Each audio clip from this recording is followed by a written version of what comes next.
Hello students, C programming language के lecture series में आपका स्वागत है। इस वीडियो में हम सीखेंगे एरे। अब हम सबसे पहले समझते हैं एरे की जरूरत हमें क्यों पड़ी। देखिए, अगर सपोज करिए मेरे पास एक क्लास है जिस क्लास में 100 स्टूडेंट हैं और मुझे उन 100 स्टूडेंट की परसेंटेज स्टोर करनी है, तो बिना अगर एरे के मैं इमेजिन करूं तो मुझे क्या करना पड़ेगा।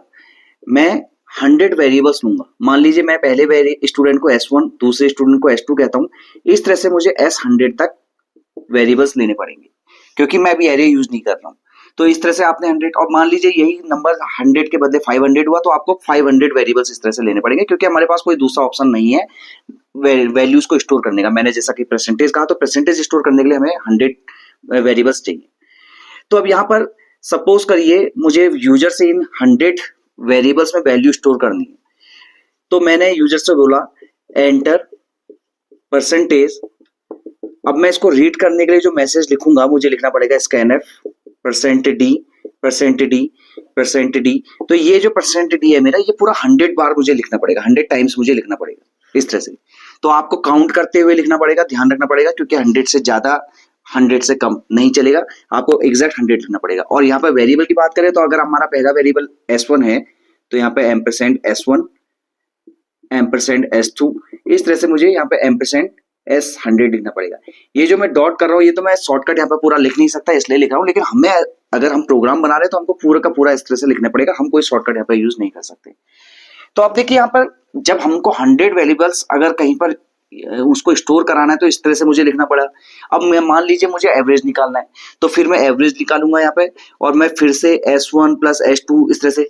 तो अगर डेटा मेरे पास एक बल्क अमाउंट में है, बड़ा उसमें है कि मान लीजिए 100 है, 1000 है या 10,000 है, तो इस केस में जो प्रोग्राम की हैंडलिंग है वो मेरे लिए बहुत ज्यादा टफ हो जाएगी। यहाँ पर मैं हैंडल नहीं कर पाऊंगा और यहाँ पर सबसे ज्यादा जो चांसेस हैं ह्यूमन एरर इन्वॉल्व होने के हैं, क्योंकि जब मैं इतने अमाउंट में इस तरह से लिखूंगा तो ऑफकोर्स यहाँ पर गड़बड़ होने के चांसेस पूरे हैं। तो यहाँ पर हमारे पास एरे आया। एरे ने क्या कंसेप्ट दिया? Array is a collection of elements of same data type under a single name. यानी कि हमारे सी में हमको ये सहूलियत मिली कि अगर आपके पास सपोज करिए एक जैसे एलिमेंट्स हैं, जैसे कि मैंने अभी परसेंटेज कहा, तो मान लीजिए 71, 72, 88, 91, 100, यहाँ पे 99, 81, 56, 65, ये सारे का सारा जो परसेंटेज का डेटा टाइप है वो एक ही परसेंट टाइप है, यानी कि 71 है। अगर मान लीजिए इंट ना लेके मैं इसको फ्लोट लूंगा, पॉइंट में है तो सारे के सारे मैंने फ्लोट ले लिए मान लीजिए। तो यहाँ पर हमको एरे की हेल्प से ये फैसिलिटी मिली कि मैं कॉन्टिग्यूअस मैनर में सारे के सारे सिमिलर डेटा एलिमेंट को स्टोर कर सकता हूँ एक सिंगल नेम में। मान लीजिए इस पूरे कलेक्शन को मैंने एक नाम दे दिया ARR। तो अब हम यहाँ पर अगर मैं बात करूं इसके साइज की तो 1 2 3 4 5 6 7 8 9 10। तो अगर मैं आपको इसको डिफाइन करना चाहता हूं तो कैसे मैं इसको क्रिएट करूंगा सी लैंग्वेज में, मैं लिखूंगा इंटीजर ARR 10। ये मैंने लिखा। तो अब देखिए मैंने क्या बोला, मेरा एरे का नाम है ARR, मेरे एरे का डेटा टाइप है इंटीजर और इसका साइज है 10। इसके साइज 10 होने का मतलब ये है कि ये इंटीजर डेटा टाइप के 10 अलग अलग एलिमेंट को स्टोर कर सकता है एक ही नेम के अंडर में। नाम इसका क्या है? ARR। तो ये कलेक्शन हो गया यहाँ पे। अब इस देखिए, अगर अभी मेरे को वही 100 लिखने के लिए S1 S2 लिखना पड़ा था, लेकिन यहाँ पर मुझे 10 एलिमेंट को स्टोर करने के लिए केवल ARR 10 लिखना पड़ा। अब मान लीजिए मैं यहाँ पर 100 कर देता हूँ इसी अमाउंट को, मुझे जो नंबर है, काउंट है, ये 100 स्टोर करना है, तो मुझे ज्यादा कुछ चेंजेस नहीं करने, मुझे बस यहाँ पे केवल 100 लिख देना है। तो मेरे पास एक ऐसा स्टोरेज होगा जिसमें मैं इसी तरह के 100 एलिमेंट को स्टोर कर सकता हूँ। तो अब हम आ जाते हैं डिक्लेरेशन ऑफ एरे में। सबसे पहले अगर हमको एरे को यूज करना है तो हमें उसे डिक्लेयर करना पड़ेगा। तो एरे को डिक्लेयर करने का सिंपल सा सिंटैक्स है डेटा टाइप, फिर उसके बाद जो भी एप्रोप्रिएट नेम आपको चाहिए एरे का, जो वैलिड आइडेंटिफायर वाले रूल्स हमने पढ़े थे वो रूल्स यहाँ पे भी अप्लाई होते हैं। यानी कि जो हम वेरिएबल के नाम में, जैसे कि हम स्पेस यूज नहीं कर सकते, स्पेशल सिंबल यूज नहीं कर सकते, नंबर से स्टार्ट नहीं कर सकते, इस तरह के सारे रूल यहाँ पे भी अप्लाई होते हैं। और उसके बाद हम स्क्वायर ब्रैकेट यहाँ पे यूज करते हैं और यहाँ पर इसका साइज, जो भी हमको साइज अपना रखना है। तो ये इसका एक सिंटेक्स है इसको डिक्लेयर करने का। अब मान लीजिए मुझे 100 मार्क्स स्टोर करने हैं, तो मैंने लिखा इंट, नाम मैंने दे दिया अपने एरे को मार्क्स, और यहाँ पे मैंने 100 ले लिया। ये ब्रैकेट्स यहाँ पे यूज किया मैंने, उसके बाद 100 लिखने के बाद मैं इसको टर्मिनेट कर दे रहा हूँ सेमीकोलन की हेल्प से। अभी मुझे परसेंटेज स्टोर करनी है 50 स्टूडेंट की, तो मैंने यहाँ पे लिखा फ्लोट परसेंटेज 50 से। मान लीजिए मुझे जेंडर स्टोर करना है, फर्स्ट स्टूडेंट का जेंडर क्या है, सेकंड स्टूडेंट का जेंडर क्या है, इस तरह से मुझे स्टोर करना है मान लीजिए। तो मैंने लिख दिया कैर GEN और यहाँ पर 20 ले लिया 20 स्टूडेंट का। तो यहाँ पर ये 20 कैरेक्टर स्टोर कर सकता है, ये यहाँ पर 100 मार्क्स स्टोर कर सकता है इंटीजर टाइप के, यहाँ पर ये परसेंटेज स्टोर कर सकता है 50 स्टूडेंट की। तो आपको अब यहाँ पर सारी चीजें क्लियर हो जाएंगी कि मेरा एरे का नाम क्या है, उसका डेटा टाइप क्या है और उसका साइज क्या है। तो यहाँ पर एक चीज आपको समझनी होगी कि अगर मेरा एरे जो है इंटीजर टाइप का है तो इसके 100 के 100 एलिमेंट जो होंगे वो इंटीजर टाइप के ही हो सकते हैं। फिर से एक बार डेफिनेशन पे जाते हैं। हमने बोला था array is a collection of elements. तो देखिए पहली बात तो जो कलेक्शन ऑफ एलिमेंट का मतलब है, मैं यहाँ पे 100 स्टूडेंट का डेटा स्टोर कर सकता हूँ, तो collection of elements of same data type. तो यहाँ पर ऐसा पॉसिबल नहीं है कि मेरे पास मान लीजिए एरे है, मेरा पहला डेटा मैंने कैरेक्टर में स्टोर कर लिया, दूसरा डेटा मैंने इंटीजर स्टोर कर लिया, तीसरा डेटा मैंने आपका फ्लोट में स्टोर कर लिया, फिर मैंने वापस 100 लिस्ट में स्टोर कर दिया इंटीजर। तो ऐसा मिक्स हाइब्रिड फॉर्म में हम यहाँ पे डेटा स्टोर नहीं कर सकते एरे में। हमारा जो भी कंटेंट हमें स्टोर करना है, हमें डिसाइड करना पड़ेगा कि मैंने ये जो एरे बनाया है क्या चीज स्टोर करने के लिए बनाया है, बस हम वही सारी की सारी सिमिलर चीजें इसमें स्टोर कर सकते हैं। अब यहाँ पर मेरा मार्क्स मैंने बोला इंटीजर टाइप का है तो सारे के सारे इंटीजर होंगे, परसेंटेज मैंने बोला फ्लोट है तो सारे के सारे फ्लोट होंगे, इसीलिए इसको बोला जा रहा है elements of same data type. Same data type से यहाँ पे ये मतलब है। अंडर अ सिंगल नेम से मतलब यहाँ पे क्या है कि अब मान लीजिए मेरा मार्क्स है तो मैं इस पूरे एरे को इस मार्क्स से ही एक्सेस कर सकता हूं। कैसे एक्सेस कर सकता हूं, तो यहाँ पर मैं हेल्प लेता हूं उसके लिए इंडेक्स की। अब जब मैं एरे को डिफाइन करता हूं, मैं एक बार मेमोरी रिप्रेजेंटेशन आपको बना के दिखा रहा हूं इसका। मान लीजिए मैंने एक एरे लिया इंटीजर ARR5, तो 1 2 3 4 5 ये मेरा एरे हो गया जो 5 इंटीजर स्टोर कर सकता है। अगर मान लीजिए मैं इस एरे को ARR5 बोलो, तो इस एरे को अगर मान लीजिए मैंने ARR नाम दिया है, तो मेरा जो पहला ब्लॉक, दूसरा ब्लॉक, तीसरा ब्लॉक, चौथा ब्लॉक और पांचवा ब्लॉक होगा, ये 5 अलग अलग वेरिएबल, मान लीजिए मैंने integer A B C D और E लिए थे, तो मेरे जो 5 वेरिएबल जो चीजें कर सकते हैं, यानी कि जो इनकी कैपेबिलिटी है, जैसे यूजर से इंडिविजुअली नंबर स्टोर कर सकते हैं, इनको मैं मैनिपुलेट कर सकता हूँ, A और B का सम C में कर सकता हूँ, C प्लस D का सम A में स्टोर कर सकता हूँ, जो कुछ मैं इन 5 वेरिएबल के साथ कर सकता हूँ वही मैं यहाँ पर एरे के इन 5 एलिमेंट के साथ भी कर सकता हूँ। बस लेकिन बस फर्क कितना क्या होगा कि यहाँ पर मेरे वेरिएबल के सेपरेट नेम है ABCDE, यहाँ पर वो नाम क्या होंगे मेरे को ये समझना है। तो अगर मेरे 5 एलिमेंट का एक कलेक्शन है जिसका नाम ARR है, तो मेरा पहला ब्लॉक जिसको मैं बोलूंगा, देखिए पहले इंडेक्स समझते हैं। इंडेक्स क्या होता है, 0 1 2 3 4, तो ये इनका इंडेक्स होता है। तो 0 1 2 3 4 इनका इंडेक्स हो गया। अब इस पहले वाले ब्लॉक का मेरा जो नाम हुआ वो हुआ ARR0। तो देखिए यानी कि ARR लिखा मैंने, फिर ब्रैकेट्स लिखे और उसके अंदर 0 लिखा। दूसरे वाले एलिमेंट का नाम हुआ मेरे ARR1, तीसरे एलिमेंट का नाम हुआ मेरे ARR2, फिर उसके बाद चौथे एलिमेंट का नाम हुआ मेरा ARR3 और पांचवें एलिमेंट का नाम हुआ मेरा ARR4।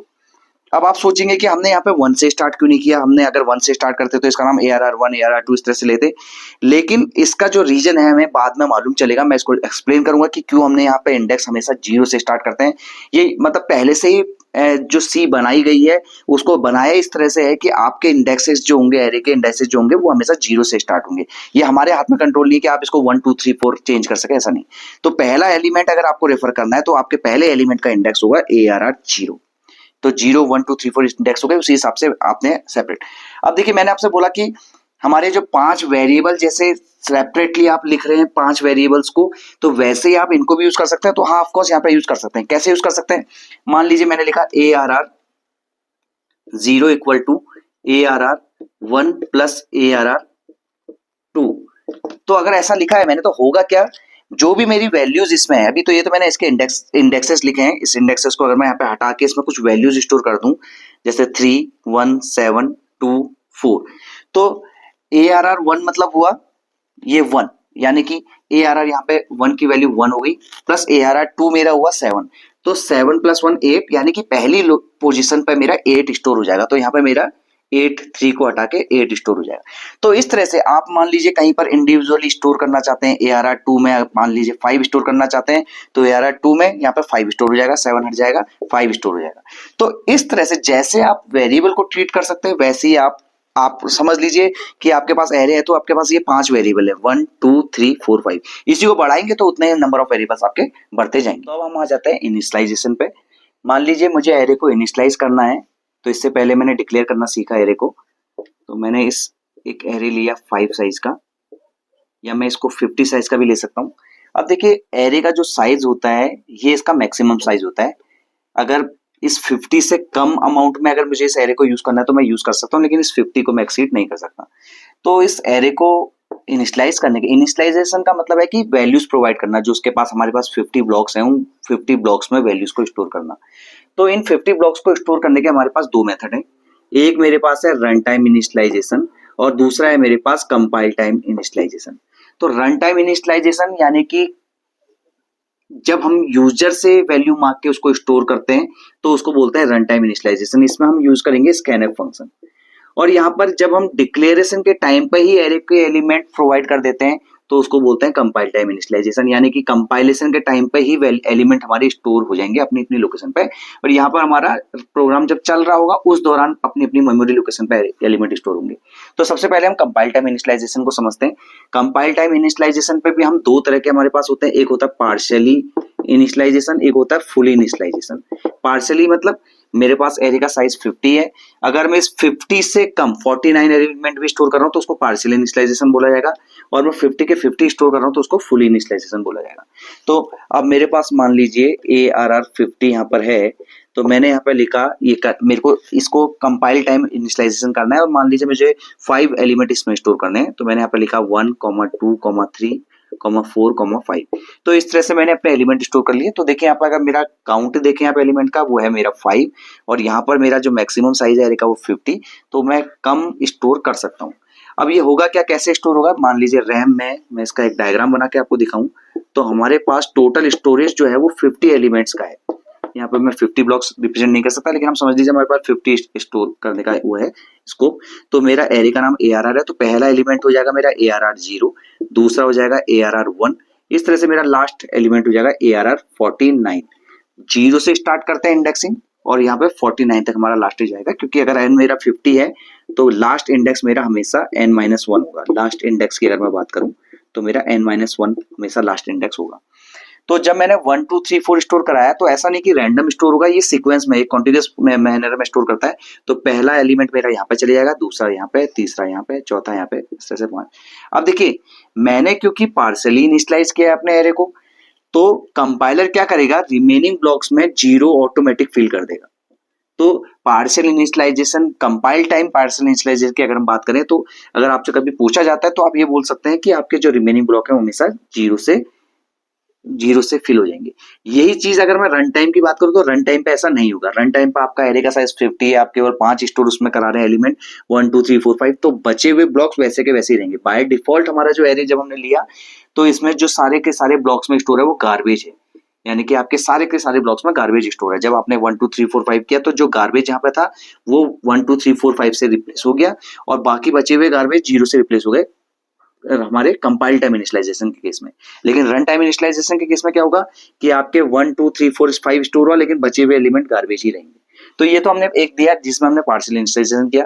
मान लीजिए मेरे पास एक एरे है 5 साइज का, इसमें मैंने 1 3 5 7 9 स्टोर किया।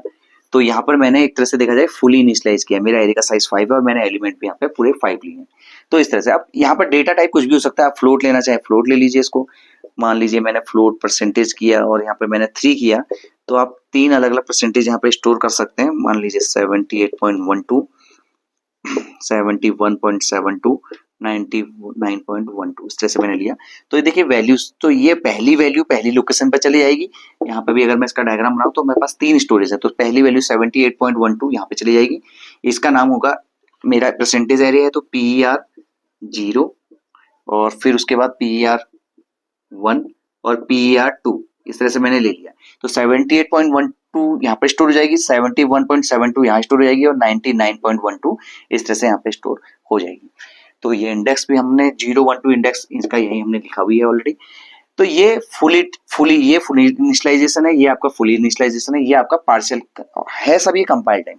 अब देखिए कुछ चीजें हमें जो ध्यान रखनी है वो भी समझ लेते हैं यहाँ पे।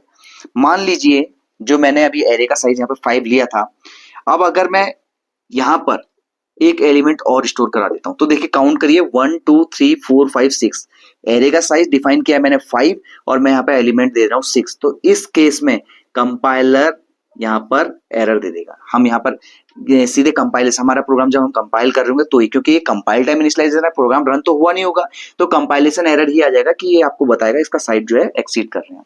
तो इस तरह से कम यूज कर रहे हैं कोई बात नहीं, कम में कोई दिक्कत नहीं है, लेकिन ज्यादा में अगर आप एक्सीड करते हैं उसका साइज तो आपको यहाँ पे एरर दे देगा। एक चीज तो हमें ये ध्यान रखनी है। दूसरी चीज, सपोज करिए मुझे मालूम है कि मुझे 5 एलिमेंट ही स्टोर करने हैं, मुझे यहाँ पे मालूम है कि मुझे 5 एलिमेंट ही स्टोर करने हैं, 1 3 5 7 9। तो इस केस में मान लीजिए मैंने इसको ब्लैंक छोड़ दिया, तो यहाँ पर ये एरर नहीं देगा, क्योंकि वैसे अगर मैं आपसे बात करूं तो अगर मैं अपना एरे लिख रहा हूं और मैं इसको ब्लैंक छोड़ रहा हूं तो आप ऐसा नहीं कर सकते। यहाँ पर आपको कुछ ना कुछ साइज हमेशा मेंशन करना पड़ेगा, और वो जो साइज होगा वो कांस्टेंट इंटीजर होना चाहिए आपका, ये भी आपको ध्यान रखना है। कांस्टेंट इंटीजर मतलब एक इंटीजर वैल्यू होनी चाहिए यहाँ पे आप ना कोई वेरिएबल यूज करिए, ना यहाँ पर आप कोई फ्रैक्शनल पार्ट वाली वैल्यू यूज कीजिए, 1.2 नहीं लिख सकते, जैसे आपको एक कांस्टेंट इंटीजर यहाँ पे लिखना पड़ेगा। अब हम समझ लेते हैं रन टाइम इनिशियलाइजेशन को। देखिए रन टाइम इनिशियलाइजेशन का सीधा सा मतलब है कि हम यूज करेंगे स्कैनर।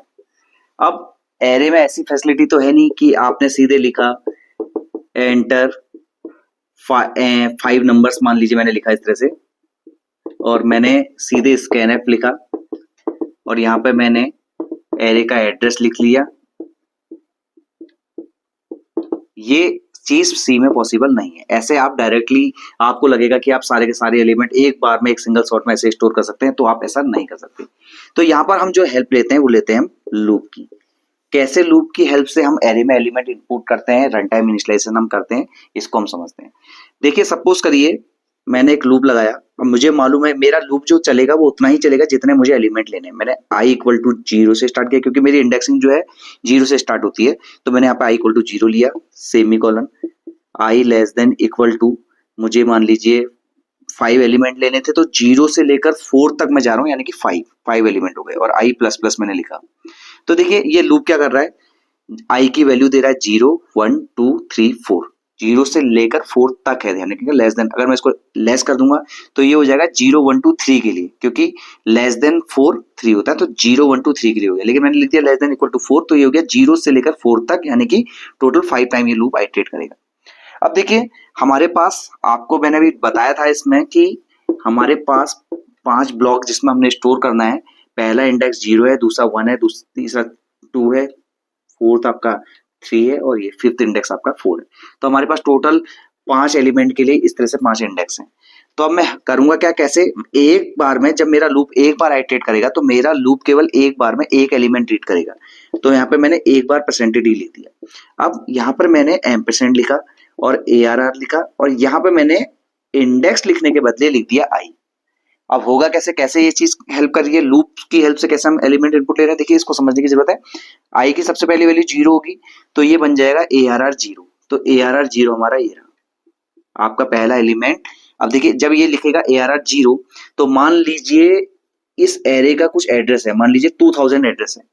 तो जब मैंने लिखा ARR 0 एम्परसेंड, यानी कि इस ब्लॉक का एड्रेस चले जाएगा, क्योंकि स्कैनएफ को एड्रेस चाहिए होता है। तो हमारा जो पहला ब्लॉक था उसका एड्रेस ये प्रोवाइड करेगा, तो हमारी जो भी वैल्यू यूजर ने डाली थी वो वैल्यू इस जगह पे स्टोर हो जाएगी। मान लीजिए मैंने 11 डाला था, अब i की वैल्यू नेक्स्ट टाइम में होगी 1, तो ये बन जाएगा एम्पर्स, पहले बना था ARR 0, अगली बार ये बन गया ARR 1। तो ARR 1 मतलब जो सेकंड एलिमेंट है मेरा। अब अगर इसका एड्रेस 2000 है, तो सेकंड वाला जो एलिमेंट का एड्रेस मेरा होगा वो इसके 4 बाइट के इंटरवल में होगा। क्यों, मैं यहाँ पे ये मान रहा हूँ कि मेरा 4 बाइट लेता है इंटीजर। तो यहाँ पर जो अगला ब्लॉक होगा मेरा, उसका जो एड्रेस होगा मेरा वो होगा 2004, इस ब्लॉक का एड्रेस होगा 2008, इसका होगा 2012, इसका होगा 2016। तो आप देखेंगे कि एड्रेस में हमारे 44 बाइट का डिफरेंस इसमें रहेगा। तो 44 का यहाँ पे डिफरेंस आपको एड्रेस में दिखेगा। तो ये एड्रेस, हालांकि हमको इस एड्रेस से कोई लेना देना नहीं है, हमको तो केवल यहाँ पे एम्परसेंड लिखना है, एड्रेस खुद ब खुद कैलकुलेट होके आएगा। तो जब मैंने लिखा एम्परसेंड ARR 0 तो पहले ब्लॉक का एड्रेस मिला। जब मैंने लिखा एम्परसेंड ARR 1 तो खुद ब खुद यहाँ पे सेकंड वाले ब्लॉक का एलिमेंट एड्रेस मिलेगा। तो मेरा जो एलिमेंट है वो यहाँ पे मैंने मान लीजिए 111 डाला था तो इस जगह पे स्टोर होगा। तो इस तरह से मेरा 0 1 2 3 4 के लिए मेरे इंडेक्स जो बनेंगे इस तरह से बनेंगे। तो 5 इंडेक्स मेरे 0 1 2 3 4। आपको कुछ ज्यादा नंबर स्टोर करना है तो आप इस लूप को उसी अकॉर्डिंग चेंज करेंगे। तो यहाँ पे मेरे 5 अलग अलग इंडेक्स होने पर ये 5 आपके एलिमेंट आए। आप देखिए ARR 0 ARR 1 ये 5 अलग अलग ब्लॉक को रिप्रेजेंट कर रहे हैं और मुझे पांचों के पांचों बार अलग अलग एड्रेस मिल रहा है। तो मेरे एलिमेंट अलग अलग एड्रेस पर जाकर स्टोर हो रहे हैं। तो कैसे एक फाइनली अगर यहाँ पे आपने देखा कि आपने लूप की हेल्प से स्कैन करा है, सेम वे में आप इसको प्रिंट भी कर सकते हैं। मान लीजिए मैंने ऐसे ही इसको प्रिंट कराना है तो मैंने यहाँ पे स्कैनएफ के बदले लिख दिया प्रिंटएफ। प्रिंटएफ लिखते हैं जब आप तो आपको एम्परसेंड लिखने की जरूरत नहीं होती है। तो ये यहां पर से इस एलिमेंट को, सारे एलिमेंट्स को फैच कर लेगा, यानी कि पहला एलिमेंट यहां से उठा लेगा ARR 0 से, फिर दूसरा एलिमेंट ARR 1 से उठाएगा। तो प्रिंट करते समय भी आप इसी वे में प्रिंट कर सकते हैं। तो ये हो गया आपका रन टाइम पे इनिशियलाइजेशन करना। जो हमने स्कैनएफ यूज किया था रन टाइम पे इनिशियलाइजेशन के लिए हमने इसको यूज किया। तो ये हमने एरे के बेसिक कंसेप्ट जो सीख लिए कि एरे हमारा क्या होता है, एरे को यूज क्यों करते हैं, इसकी जरूरत क्या है और कैसे हम इसको डिक्लेयर करते हैं, कैसे हम इसको इनिशियलाइज करते हैं, ये सारी चीजें हमने इस वीडियो में सीखी। Thank you.